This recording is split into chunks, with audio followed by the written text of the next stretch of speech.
কিভাবে মালিকের হাত থেকে রশি ছুটার পরে ভাগার চেষ্টা করে, পালানোর চেষ্টা করে, নবী আলাইহিস সালাতু ওয়াস সালাম বলে কুষ্ঠ রোগীর হাত থেকে তার সামনে থেকে তোমরা এইভাবে ভাইগা যাইবা।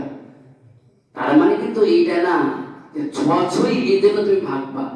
নবী আরেক হাদিস, নবী আলাইহিস সালাতু ওয়াস সালাম 2-4 জন সাহাবাদেরকে নিয়ে খাইতেছেন। ওই অবস্থায় একজন লোক আসছে, কুষ্ঠরোগী একজন লোক আসছে। তো নবী বললেন খাওয়ার মধ্যে শরীক হওয়ার জন্য। তো তিনি অনীহা ভাবতেছেন যে না, আমি একটা রোগী মানুষ, নবী বসতেছি, নবী খাইতেছি, আরো সাহাবারা, এটা তো হইতেছে না। তো নবী কুষ্ঠরোগীকে টান মাইরা হাতটা ভাতের প্লেটের মধ্যে ঢুকাই দিলেন।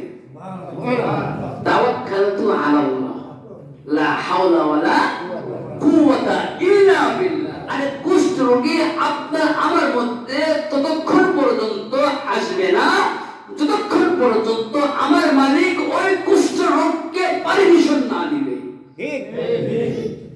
যদি পারমিশন দেয়, এই উসিলায় তোমার হইছে, ওই উসিলায় আল্লাহ ইশারা করলে আমার এখানে আসবে। আর না হয় যদি ছোঁয়াছুঁই হয়, পৃথিবীর মধ্যে এই জমিনের মধ্যে প্রথম মানুষটা, প্রথম ব্যক্তি যে করোনা আক্রান্ত হয়েছে, ওই ব্যক্তির করোনা কার থেকে হয়েছে? ছোঁয়াছুঁই না। প্রথম ব্যক্তির করোনা কার থেকে হয়েছে? আসলে করোনা যিনি চালায়, যিনি পরিচালনা করে, চিল্লায় বলেন তিনি কে? দুনিয়ার মধ্যে বাবা হায়াত বৃদ্ধির এমন কোন ট্যাবলেট আছে কি যে এই ট্যাবলেট সেবন করলে আপনার হায়াত লম্বা হবে? এমন কিছু আছে কি? তাহলে দুনিয়ার মধ্যে এখনো পর্যন্ত না, কিয়ামত পর্যন্ত এমন ট্যাবলেট কোন ডাক্তার, কোন দার্শনিক গবেষণা করে এই ট্যাবলেট কিন্তু বের করতে পারবে না যে এই ট্যাবলেট খাইলে 1 বছর আপনার মৃত্যু হবে না, এই ট্যাবলেট খাইলে 6 মাস আপনার মৃত্যু হবে না। এমন কোন ট্যাবলেট কি আছে? আমরা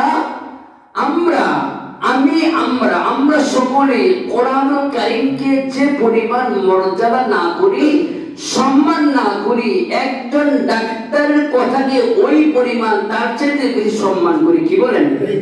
মানে কোরআনকে যে পরিমাণ সম্মান না করি, একজন ডাক্তারের কথাকে ওই পরিমাণ কিন্তু আমরা সম্মান করি। ডাক্তার যেভাবে প্রেসক্রিপশন লিখে ওইভাবে কিন্তু আমরা আমল করি। কিন্তু আল্লাহর দেয়া আল কোরআনের মধ্যে জীবন বিধান কিভাবে চালাবো, রাষ্ট্র কিভাবে চালাবো, আমার ফ্যামিলি কিভাবে চালাবো, আমি আমাকে কিভাবে চালাবো, এটা দেওয়া আছে না?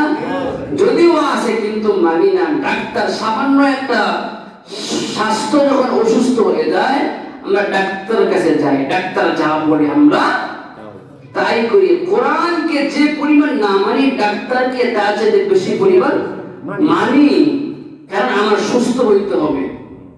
এই যে মানি, এখনো পর্যন্ত হায়াত লম্বা হবে এমন কোন ট্যাবলেট আবিষ্কার করতে পারে না। এই যে ট্যাবলেট আপনার আমার নবী দো জাহানের সরদার আবিষ্কার করছে, বলবো কিছুক্ষণ পরে। এখন আমরা জানি ছোঁয়াছুঁইটা রোগ আছে, কি বলেন? ছোঁয়াছুঁইটা রোগ আছে না? এটা মানি, এটা জানি, এবং কেউ কেউ মানি। এটা কিন্তু কুফরি মতবাদ, এটা কিন্তু কুফরি মতবাদ। ছোঁয়াছুঁই বলতে কোন ইসলামের মধ্যে নবী আলাইহিস সালাতু ওয়াস সালাম ছোঁয়াছুঁই বলতে কিছু আছে বলে এটা মনে করে নাই।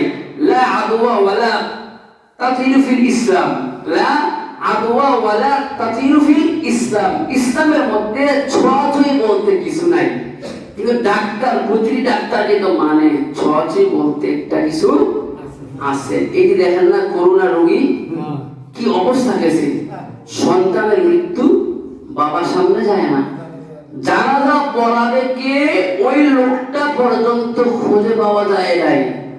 পাইছে তো দাড়িওয়ালা, পাইছে তো দাড়িওয়ালা, 2 জন দাড়িওয়ালা মিল্লা জানাজার নামাজ হইছে, কিন্তু সন্তান পর্যন্ত বাবার সামনে আসা না। ওই ছোঁয়া ছোঁয়াছুঁই, এখান থেকে ভাইরাস ছড়াবে, এখান থেকে ভাইরাস ছড়াবে। আচ্ছা শুনেন, কারণ ছোঁয়াছুঁই বলতে যদি কিছু থাকে, একটা মানুষ যখন করোনা আক্রান্ত হয়, আগে আক্রান্ত হয় না আগে ট্রিটমেন্ট করে? মানে তার মধ্যে ভাইরাস আছে, করোনা আছে, এটা কখন ধরা পড়ে? পরীক্ষার পরে না আগে? কথা বলবেন। আপনার শরীরের মধ্যে করোনা রোগ আছে, আক্রান্ত আপনি হয়েছেন, এটা কি টেস্টের আগে ধরা পড়ে না পরে? অবশ্যই পরে। এখন আমার প্রশ্ন হইল, আমার ফ্যামিলির মধ্যে আমরা 5 জন সদস্য, 5 জন মেম্বার, তো 5 জনের মধ্যে থেকে একজনের করোনা হয়েছে, এটা টেস্ট করানোর পরে ধরা খাইছে, তারপরে আমাদের আলাদা করা হয়েছে। তার আগে তো আর না, আলাদা আগে করছে না পরে করছে? ধরার পরে করছে। এখন ধরার আগ পর্যন্ত যে আমার গায়ে করোনা ছিল, তো আমি তো আমার ছেলের সাথে ছিলাম, আমি তো আমার বিবির সাথে এক খাটে এক বিছানায় ছিলাম, কই বিবির তো হয়নি। বুঝি নাই মনে হয়, বিবির তো হয় নাই, তো করোনা ছড়াছড়ি। যেখানে সন্তানের করোনা হইলে বাবা যায় না, টেস্টের পরে সন্তানের কাছে বাবা যায় না, বাবার কাছে সন্তান যায় না, গ্লাসের ভিতরে সন্তান, বাইরে বাবা, যাইতে মন চায়, চোখ দিয়া ঝরনার মতো পানি পড়ে, তারপরও জীবনের মায়া, তারপরও যায় না। যদি ছোঁয়াছুঁই হয়, আমি তো গত রাতের মধ্যে আমি আমার স্ত্রীর বিছানায়, আমরা এক খাটেই তো ছিলাম, তো স্ত্রী তো হয় নাই, আমার হইল কেন? এটা ভুল তথ্য, এটা বানোয়ার তথ্য। নবীর কথাই চূড়ান্ত কথা, ছোঁয়াছুঁই বলতে কিছু নাই। হইতে পারে ইশারা, উসিলা হইতে পারে, কি বলেন? রাসূলের সাহাবা ওমর ইবনুল খাত্তাব রাদিয়াল্লাহু তাআলা আনহু, খলিফাতুল মুসলিমিন, একজন সাহাবাকে নিযুক্ত করছেন, এমন এলাকার মধ্যে তোমরা যাইবে, ওইখানে লা ইলাহা ইল্লাল্লাহর দ্বীন প্রতিষ্ঠা করবে। খেয়াল করবেন, কথা বলবেন না। ওইখানে লা ইলাহা ইল্লাল্লাহর দ্বীন প্রতিষ্ঠা করতে হবে। রাসূলের সাহাবার এক জামাত ওইখানে যায়। ওইখানে যাওয়ার পর এমন একটা মহামারী চলছে ঘরে ঘরে, যে মহামারী যাকে ধরে সে বেশিক্ষণ আর থাকে না, তার মরণ অচিরে চলে আসে। যাকে ধরবে সে অল্প কিছুক্ষণ থাকবে, তারপরে সে মৃত্যু হবে। এমন একটা মহামারী চলতেছে।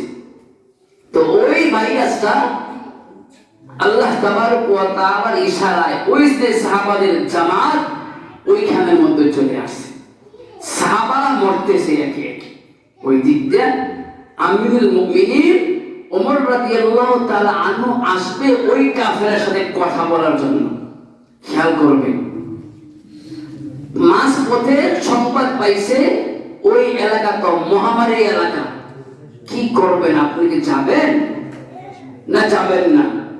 তো আমিরুল মুমিনিন লা তাকদিরু আলা বিকদরিল্লাহ, লা তাকদিরু আলা বিকদরিল্লাহ, তাকদীর মানে তাকদীরকে বিশ্বাস করি, তাকদীরে আমার যা আছে ওইখানে গেলেও হবে, না গেলেও আমার হবে। কারণ আমিরুল মুমিনিন তার সাথী সঙ্গীদেরকে নিয়ে বসছেন, কি করব, ওই এলাকার মহামারী চলতেছে, এখন কি যাবো না থাকবো? কিছু মানুষ পরামর্শ করছে, রায় করছে, আপনি যান, যে কাজে আসছেন ওই কাজে যান। আপনি তাকদীরে বিশ্বাস করেন না, তাকদীর মানেন না আপনি। আরে আমি আমিরুল মুমিনিন শহীদ হওয়ার জন্য সদা ব্যাকুল হয়ে আছি, উন্মাদ হয়ে আছি। আমি ওমরের তামান্না, আশা, স্বপ্ন, আল্লাহ আমি যেন শহীদি মরণ পাই, আমি যেন আমার মৃত্যুরা যেন শহীদি হয়। তা আমি আবার মহামারীকে ভয় পাবো কেন? ইসলামের মধ্যে ছোঁয়াছুঁই বলতে কিছু নাই। ওই মহামারী আমার এখানে আসবে, ততক্ষণ পর্যন্ত আসবে না যতক্ষণ পর্যন্ত আমার মালিক আমাকে ভাইরাসকে আমার এখানে ইঙ্গিত না করবে ততক্ষণ পর্যন্ত মহামারী আমাকে ধরতে পারবে না। এটা তো মানি। তো কিছু সাহাবা যাওয়ার জন্য বলছে, কিছু সাহাবা যাওয়ার জন্য নিষেধ করছে। তো রায়টা ছিল বেশি যে আপনি যাবেন না। তো আবার ওইখানে না গিয়ে মদিনায় ছুটছে। এই দিক দিয়া ওই যে সাহাবাদের এক কাফেলা জামাত, উনি চিঠি লিখছে, ইয়া আমিরুল মুমিনিন তাকদীরু আলা বিকদরিল্লাহ। আপনি কি তাকদীর মানেন না? তো আপনি আয়েশা আমার এখানে সাক্ষাৎ না কইরা আপনি এই মহামারীর ভয়ে চলে গেছেন, কারণ কি? আপনার ভয় আছে মনে হয়। তার মানে আপনি বিশ্বাস করেন যে এই মহামারী ভাইরাস তো আপনার এখানে আসতে পারে। ওমর ইবনে খাত্তাব চিঠি লিখছে, তুমি আমাকে এই কথাটা কিভাবে বলতে পারো? অন্য সাহাবারা বললে মনটারে বুঝাইতে পারতাম, তুমি কেমনে বললা? তুমি তো জানো আমি যে কতটুকু বেপরোয়া হয়ে আছি শহীদ হওয়ার জন্য। সাধারণ মৃত্যু আমি চাই না, শহীদ আমি চাই। আমি শহীদ হওয়ার মূল কথা হচ্ছে যে ইসলামের মধ্যে ছোঁয়াছুঁই বলতে কিছু নাই। নবী আলাইহিস সালাতু ওয়াস সালাম বলেন, কুষ্ঠরোগী আছে না, কুষ্ঠরোগ, যে একটা উট যেভাবে মালিকের হাত থেকে রশি যখন ছুটে যায়, উট যেমনি ভাবে মালিকের হাত থেকে রশি ছুটার পরে ভাগার চেষ্টা করে, পালানোর চেষ্টা করে, নবী আলাইহিস সালাতু ওয়াস সালাম বলে কুষ্ঠরোগীর হাত থেকে তার সামনে থেকে তোমরা এইভাবে ভাইগা যাইবা। তার মানে কিন্তু এইটা না যে ছোঁয়াছুঁই এই জন্য তুমি ভাগবা। নবী আরেক হাদিস, নবী আলাইহিস সালাতু ওয়াস সালাম 2-4 জন সাহাবাদেরকে নিয়ে খাইতেছেন। ওই অবস্থা একজন লোক আসছে, কুষ্ঠরোগী একজন লোক আসছে। তো নবী বললেন খাওয়ার মধ্যে শরীক হওয়ার জন্য। তো তিনি অনীহা ভাবতেছেন যে না, আমি একটা রোগী মানুষ, নবী বসতেছি, নবী খাইতেছি, আরো সাহাবারা, এটা তো হইতেছে না। তো নবী কুষ্ঠরোগীকে টান মাইরা হাতটা ভাতের প্লেটের মধ্যে ঢুকাইয়া দিন। তাওয়াক্কালতু আলাল্লাহ লা হাওলা ওয়ালা কুওয়াতা ইল্লা বিল্লাহ। আরে কুষ্ঠরোগী আপনার আমার মধ্যে ততক্ষণ পর্যন্ত আসবে না যতক্ষণ পর্যন্ত আমার মালিক ওই কুষ্ঠরোগকে পারমিশন না দিবে। যদি পারমিশন দেয়, এই উসিলায় তোমার হইছে, ওই উসিলায় আল্লাহ ইশারা করলে আমার এখানে আসবে। আর না হয় যদি ছোঁয়াছুঁই হয়, পৃথিবীর মধ্যে এই জমিনের মধ্যে প্রথম মানুষটা, প্রথম ব্যক্তি যে করোনা আক্রান্ত হয়েছে, ওই ব্যক্তির করোনা কার থেকে হয়েছে? ছোঁয়াছুঁই না। প্রথম ব্যক্তির করোনা কার থেকে হয়েছে? আসলে করোনা যিনি চালায়, যিনি পরিচালনা করে, চিল্লায় বলেন তিনি কে? ডাক্তার। ওই মূল কথা হচ্ছে যে নবীর কথা, নবীর হাদিস, কোরআনের কথাকে আমরা ওই পরিমাণ সম্মান করি না, মানি না। একজন সাধারণ ডাক্তারের কথাকে আমরা যে পরিমাণ সম্মান করি। আপনাদেরকে বলছি যে হায়াতের বড়ি এখনো পর্যন্ত বানায় নাই, পারবে মনে হয় না। যত আপডেট হয় দুনিয়া পারবেও না। কথা বন্ধ করে ফেরেশতারা সব দেখতেছে, মুখ তালা মারতেছেন, ফেরেশতারা দেখতেছে, পারবেও না, পারবেও